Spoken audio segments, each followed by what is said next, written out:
معروف اداکار پرکاش راج نے ایک نیا ویڈیو جاری کرتے ہوئے الیکشن کمیشن کے ذمہ دار حکام سے سیدھے اور سخت سوالات کیے۔ انہوں نے سوال اٹھایا کہ کیا یہ سچ نہیں ہے کہ ویب سائٹ پر ان کے ووٹ کو مستقل طور پر منتقل شدہ ظاہر کیا گیا تھا۔ انہوں نے الزام لگایا کہ جب انہوں نے اپنے ووٹ کے حذف ہونے کا ویڈیو جاری کیا تو اس کے چند گھنٹوں بعد ہی افسران نے اپنا موقف بدل دیا۔ انہوں نے کہا کہ پہلے حکام نے کہا کہ ووٹ مستقل طور پر منتقل ہوا ہے اور بعد میں کہنے لگے کہ اسے صرف منتقل کیا گیا ہے۔ اداکار نے دعویٰ کیا کہ ان کے پرانے گھر کے پتے پر پہنچ کر BLO نے جو ہنگامہ کیا تھا اس کے تمام ثبوت ان کے پاس موجود ہیں۔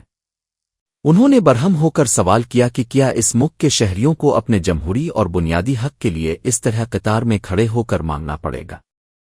انہوں نے الیکشن کمیشن سے اس پورے معاملے پر شفافیت کا مظاہرہ کرنے اور ذمہ دار عہدیداروں کے خلاف فوری قدم اٹھانے کا مطالبہ کیا۔ اس نئے ویڈیو کے وائرل ہوتے ہی سیاسی اور عوامی حلقوں میں انتخاب کی شفافیت اور رائے دہندگان کے حقوق پر ایک نئی بحث چھڑ گئی ہے۔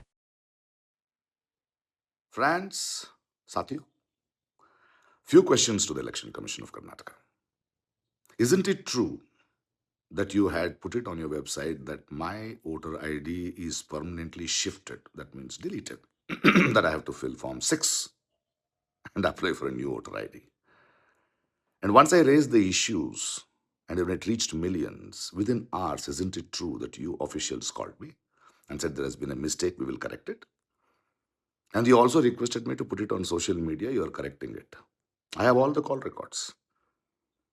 And by evening, you call a press meet, you change from permanently shifted to shifted on your website and tell the press that, it's actually shifted, we did a merger and deletion is a lie. You are telling a lie.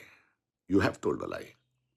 And by 8:30, you will send your BLO to the old address in front of the door with a camera, call the neighbors and create that natak and drama that, you have done the